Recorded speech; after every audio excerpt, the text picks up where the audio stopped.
The term African diaspora is diverse, multifaceted, multi-generational, demographic irrespective of their citizenship and nationality.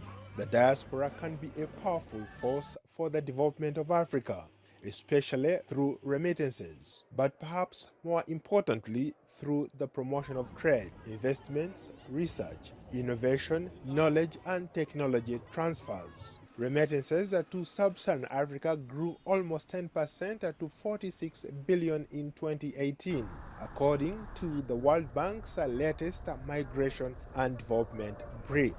Margaret Mwonge, a native of Uganda, mobilizes her community to fundraise and collectively send money back home to help communities. A lot of money is being remitted to families back home, and that is done individually. And it has a lot of impact because it's even a factor in the budget.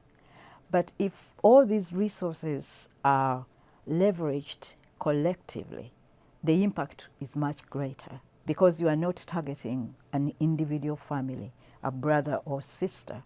You are targeting a community. Ethiopia, Africa's second most populous nation after Nigeria, is arguably one of the fastest growing economies, largely due to its diaspora and the country's new policies encouraging them to return home. For example, this newly opened hotel is owned by an Ethiopian couple who migrated back from Washington, D.C. It's part of a growing series of businesses started by Ethiopians returning from the diaspora to invest in their native land. We wanted to create something new here in Ethiopia that's never been seen before. One of the unique things about Washington Hotel is our presidential penthouse suite.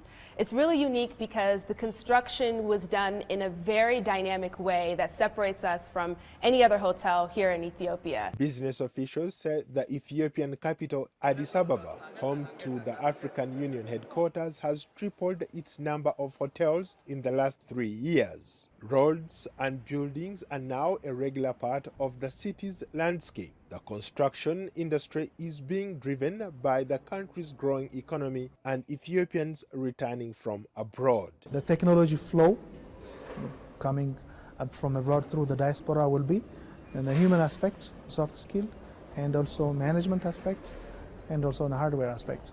So they're going to be was an opportunity and a threat, but we believe in competition.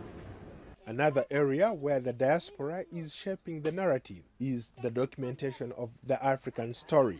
In the Gambia, the Fahen Network, a foundation run by a family of Gambian women in the diaspora, is promoting literacy and education back home.